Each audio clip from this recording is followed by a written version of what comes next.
we have copper sulfate in this beaker, okay, and the color of copper sulfate that appears to you is blue, right?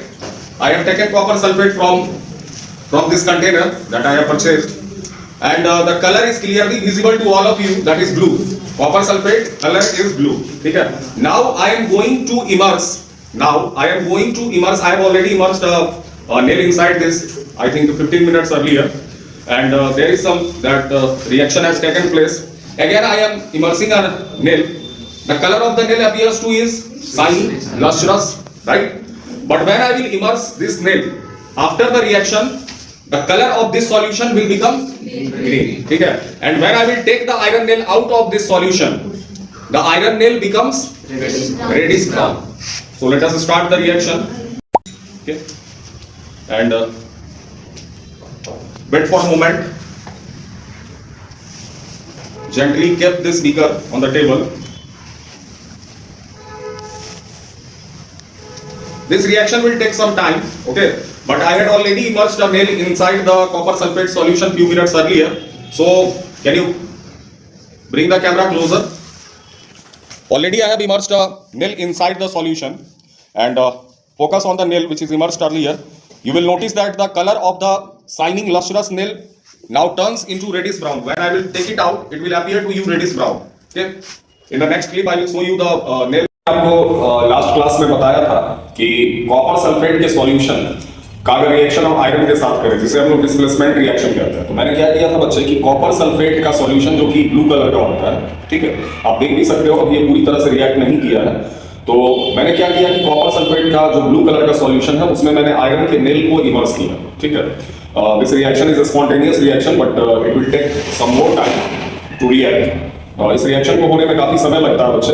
तो जैसे मैंने इसमें iron के nail को रखा और कुछ समय के लिए इसको छोड़ दिया, तो इस सॉल्यूशन का जो कलर है आप इस फिगर में देख सकते हो, ये this solution, the colour of this solution turns into green, क्योंकि आयरन जो है वो कॉपर सल्फेट के साथ जब भी रिएक्ट करेगा तो iron is more reactive than copper. तो आयरन क्या करेगा, कॉपर को डिस्प्लेस कर देगा कॉपर सल्फेट के सॉल्यूशन से, और फिर ये फेरस सल्फेट बना देगा जिसका कलर जो होता है वो ग्रीन होता है, ठीक है.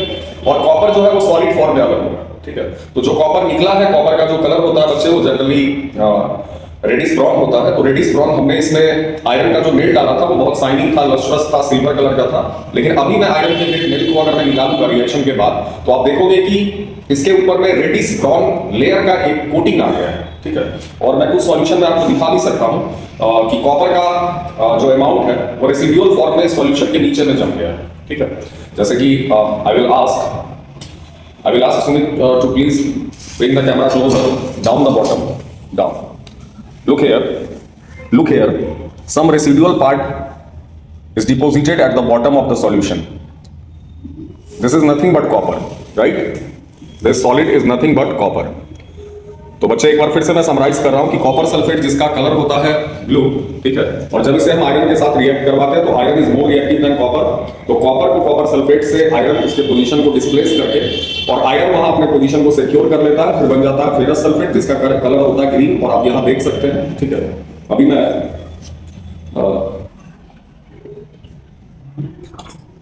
आप क्लियरली यहां देखोगे, है ना, कि कुछ रेडिश ब्राउन जो है वो नीचे में डिपॉजिटेड है. रेडिश ब्राउन आपको दिख रहा होगा यहाँ, रेड ब्राउन. और मैं इस आयरन के नेल को जब बाहर करूंगा, है ना, ये देखो, तो जो सिल्वर कलर का आयरन का नेल था जिसमें शाइनिंग थी, लस्ट्रस था, वो फर्दर अब लस्ट्रस नहीं रह जा रहा है, ठीक है. इसके ऊपर में कॉपर का एक लेयर जो है वो डिपॉजिट हो गया है. That is the reason it is appearing like reddish brown. Okay, I think now it is more clear. Some reddish brown colour is deposited on this iron nail, right? Okay, but in few beakers the color is changing, but it is not exactly green. It will take some more time to react and it will turn green. You can look here also. The blue color is fading away and it is trying to turn into green, but it will take some more time to change the color of the solution.